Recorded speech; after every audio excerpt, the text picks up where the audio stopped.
The following is a demonstration of the NextCode Health Clinical Sequence Analyzer. We will use a study including two sisters with blindness and deafness to demonstrate the properties of the Clinical Sequence Analyzer.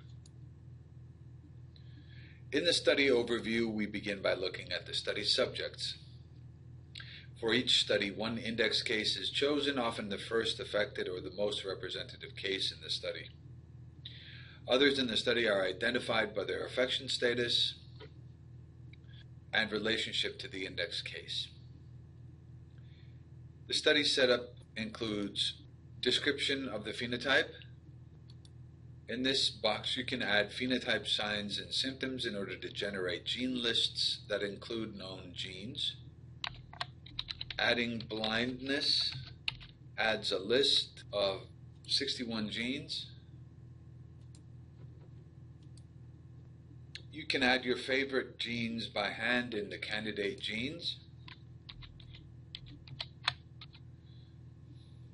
You can select one of several predefined gene lists, including NCI 37 and childhood recessive. You can click on the list name to see the gene details. You can add your own gene list. Click Manage Gene Lists. You can manipulate previously added gene lists or upload a new gene list by clicking Browse and finding a text file with gene symbols.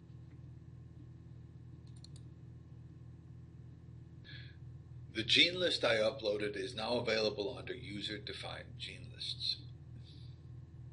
Next, we can choose the Candidate Gene Analysis view, which analyzes the genes you have either added in gene lists or created with phenotype signs and symptoms or added individually in the Add Candidate Genes menu.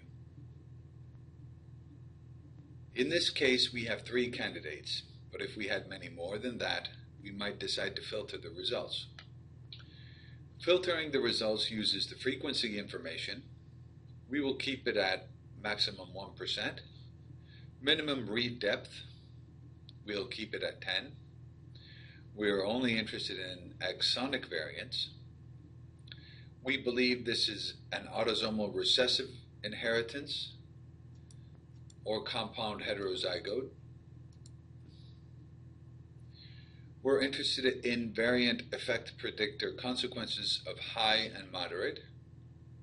Again, we can choose from predefined or user-defined gene lists or add one gene at a time using the gene symbol. We can choose to add paralogs of the genes selected and press Update Report. We can see that these actions definitively found the SLC52A2 gene, the gene which turned out to be the disease gene, and including paralogs was the way this particular variant was discovered.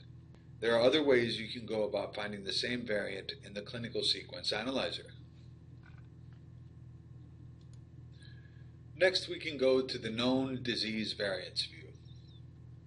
The key thing to remember about this view is that it lists the known disease variants found in the index case. The index case is the reference for this analysis. The 10 results displayed here are the 10 known disease variants found in the index case. We can open the filter parameters and filter based on the same criteria as before: max frequency, minimum read depth, mode of inheritance,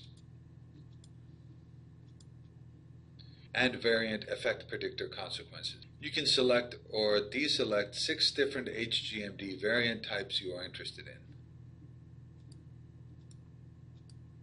We can update the report.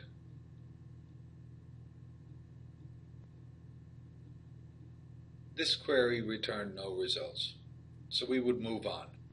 Next, we would go to the All Variants view. Again, the key thing to remember about this view is that it displays all the variants found in the index case. The index case is your frame of reference. In this case, all variants returns 425 variants, irrespective of whether they were in your candidate gene lists previously. In order to reduce the list of results to manually validate or eyeball, we again open filter parameters and filter based on the same criteria as before. Max frequency, minimum read depth, mode of inheritance, and variant effect predictor consequence.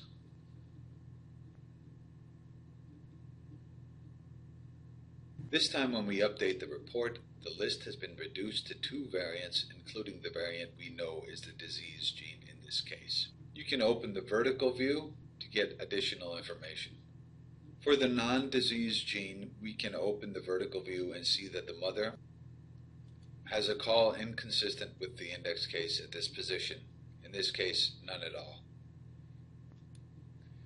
In this case, we have established that the SLC52A2 riboflavin transporter is the disease gene and wish to create a printable report. Because I have previously starred this variant, it appears in the Summary Findings view.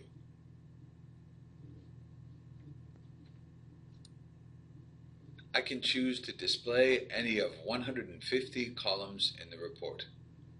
I can write a review comment in this box. Next, I click Generate Printable Report.